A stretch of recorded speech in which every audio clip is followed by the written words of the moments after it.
En revanche, il y a un vrai sujet aujourd'hui qui est très pratique, qu'il faut résoudre, absolument résoudre, c'est la question des masques.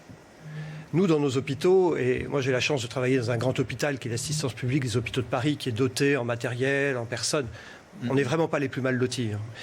Mais je regarde toute la médecine de ville, tous nos collègues médecins, infirmiers, kinésithérapeutes, toutes ces personnes qui vont à domicile pour aider les personnes âgées à faire leur toilette, à manger. Il n'y a toujours pas les masques ? Ils n'ont pas de masques. C'est absolument inexplicable. Donc vraiment, il faut que quelque chose soit fait à très court terme. Il faut fabriquer des masques.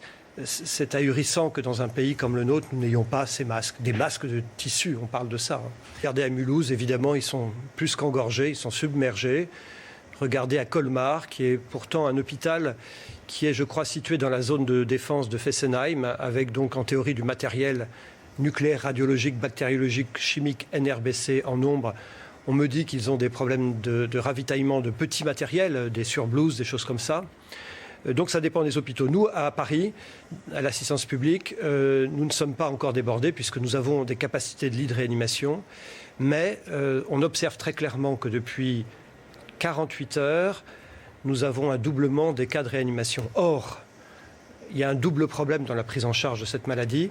C'est le gros flux de patients qui sera pas trop grave, mais qui peut encombrer et désorganiser les services d'urgence au détriment des malades du Covid, mais aussi au détriment des autres malades. C'est-à-dire que vous comprenez bien que si vous faites un infarctus du myocarde et que vous avez une demi-heure d'attente au téléphone pour demander les secours, vous êtes une victime indirecte de l'épidémie.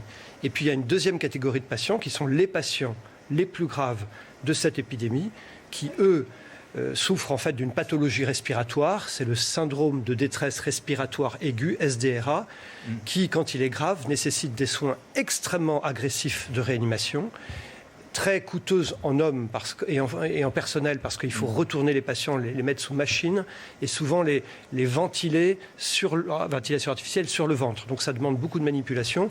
Là, nous avons encore les moyens à Paris, nous avons encore une petite marge.